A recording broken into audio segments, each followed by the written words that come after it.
Assalamualaikum warahmatullahi wabarakatuh anak-anak. Okey, hari ini kita nak sambung PDPR kita bagi mata pelajaran tauhid, akidah. Okey, bagi mata pelajaran akidah.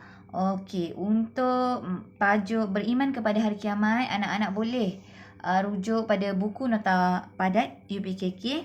Okey, buku nota padat UPKK, muka surat 6, beriman kepada hari kiamat. Okey, ini adalah sukatan bagi pelajaran tahun 3. Okey. Apa dia pengertian ataupun erti hari kiamat? Hari kebangkitan semula makhluk selepas kehancuran alam ini. Okey, kebangkitan semula semua makhluk selepas kehancuran alam ini. Okey, apakah hukum kita beriman ataupun percaya kepada hari kiamat? Okey, hukumnya adalah wajib. Umat Islam wajib percaya adanya hari kiamat. Hari kiamat itu akan berlaku. Okey, apakah tujuan dijadikan hari kiamat? Apakah tujuan utama dijadikan hari kiamat? Yang pertama iaitu bukti Allah itu maha berkuasa. Allah maha berkuasa mencipta sesuatu, menghidupkan, mematikan sesuatu. Okey, semua akan mati. Jadi Allah berkuasa untuk melakukan sesuatu. Yang kedua, bukti Allah bersifat adil. Okey, Allah itu bersifat adil.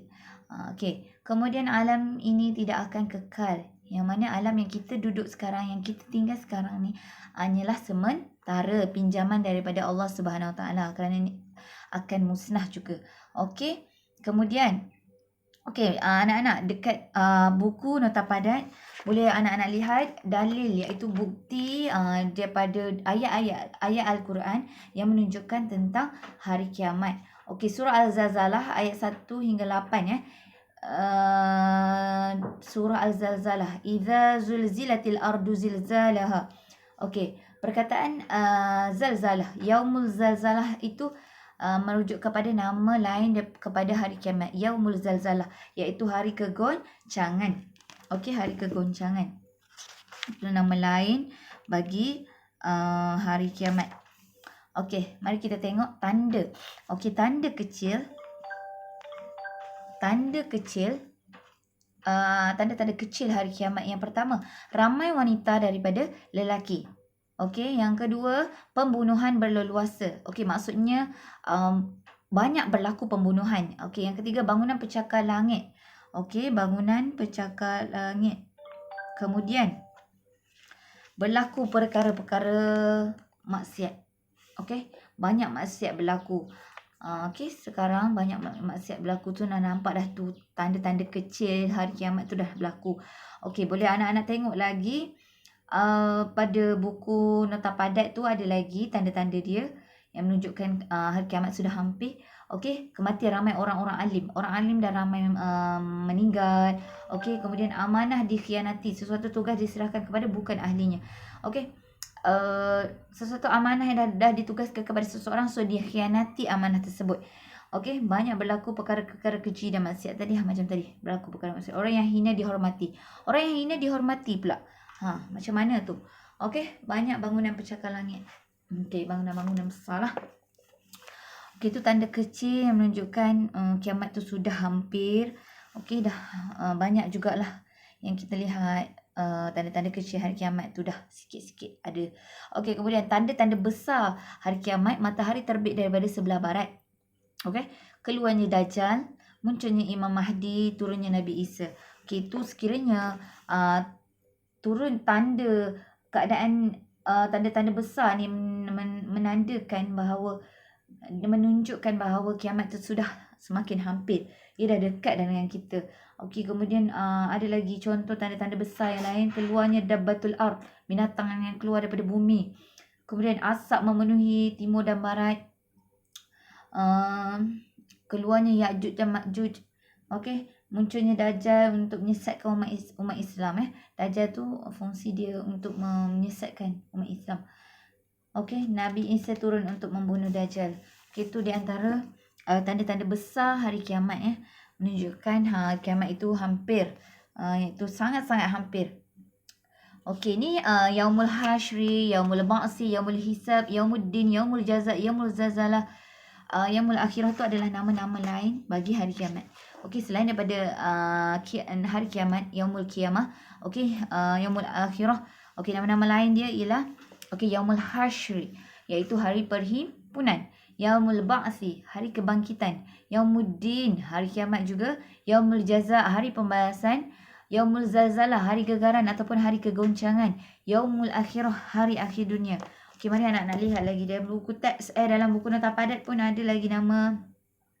Selain daripada situ, kita Yaumus Sa'ah. Yaumus Sa'ah, hari yang datang secara tiba-tiba. Yaumus Sa'ah. Yaumul Jaza, hari pembalasan, dah ada juga. Yaumul Ba'si, dah ada. Yaumul Waqi'ah. Yaumul Waqi'ah, hari yang pasti akan berlaku. Okey. Itu nama-nama selain daripada nama hari kiamat, nama Yaumul Qiyamah, ni nama-nama lain dia. Okey, kebiasaan soalan-soalan yang kerap juga keluar di dalam peperiksaan UBKK, nama-nama lain hari kiamat. Okey, bentuk dia kadang-kadang diminta kita sesuaikan nama dia. Okey, sesuaikan Yaumul Hash apa maksud. Kemudian ada juga yang diminta anak-anak tuliskan nama-nama hari kiamat. Ada juga dalam soalan objektif. Okey, jadi nama-nama penting juga, dan sebab kebanyakan soalan keluar tentang nama-nama hari kiamat. Okey, nama-nama lain. Okey, kesan. Apakah kesan sekiranya kita beriman kepada hari kiamat? Apa yang kita akan dapat? Yang pertama, menambahkan keimanan kita kepada Allah. Okey, kita semakin beriman kepada Allah. Okey, yang kedua, sentiasa menaati perintah Allah. Okey, kita takut untuk melakukan dosa, maksiat, perkara-perkara yang mungkar, yang tidak baik, sebab kita tahu okey, kiamat tu akan berlaku. Jadi kita sentiasa taat perintah Allah, buat apa yang disuruh. Okey, elakkan apa yang dia larang. Okey, sentiasa bersedia menghadapi kematian. Okey, jadi kita sebagai umat Islam kena sentiasa bersedia menghadapi kematian, kerana kematian itu pasti, ya. Okey, pasti, dan akan berlaku kematian. Okey, tidak cuma kita tidak tahu bila masanya. Okey, cuma kita tak tahu bila, hari apa, pukul berapa kita meninggal, kita tak tahu. Okey, jadi kita kena sentiasa bersedia. Okey, macam mana kita nak sentiasa bersedia menghadapi kematian? Jadi kita kena sentiasa memperbanyakkan amal ibadah kita. Okey, takut untuk melakukan kejahatan. Okey, takut nak melakukan perkara-perkara yang mungkar, yang Allah tak suka. Jadi kita perbanyakkan apa yang Allah suka. Okey, jadi kita pun dekatkan diri kita kepada Allah Subhanahu Wa Taala. Ya anak-anak, kita kena ingat, ya anak-anak, kita hanyalah di dunia ini hanyalah sementara. Apa yang ada sekarang pada diri kita, apa yang kita ada sekarang hanyalah pinjaman daripada Allah Subhanahu Wa Taala. Jadi kita kena bersyukur setiap saat, setiap detik, nikmat yang Allah bagi kepada kita, nikmat sihat, semua nikmat yang Allah bagi, nikmat kekayaan ataupun sebagainya, itu kita kena hargai. Okey, jadi apa nilai yang Ustazah nak anak-anak terapkan pada diri anak-anak. Jadi sentiasa ingat akan mati, kerana mati itu pasti. Okey, sekiranya kita tahu yang hari kiamat tu akan berlaku, jadi kita akan takut melakukan segala dosa. Okey, sekian saja PDPR kita hari ini. Okey, untuk tugasan Ustazah akan masukkan soalan. Okey, Ustazah akan bagi soalan, jadi anak-anak cuba jawab soalan tersebut dengan berpandukan pembelajaran yang kita belajar hari ini. Okey, sekian saja PDPR kita hari ini. Assalamualaikum warahmatullahi wabarakatuh.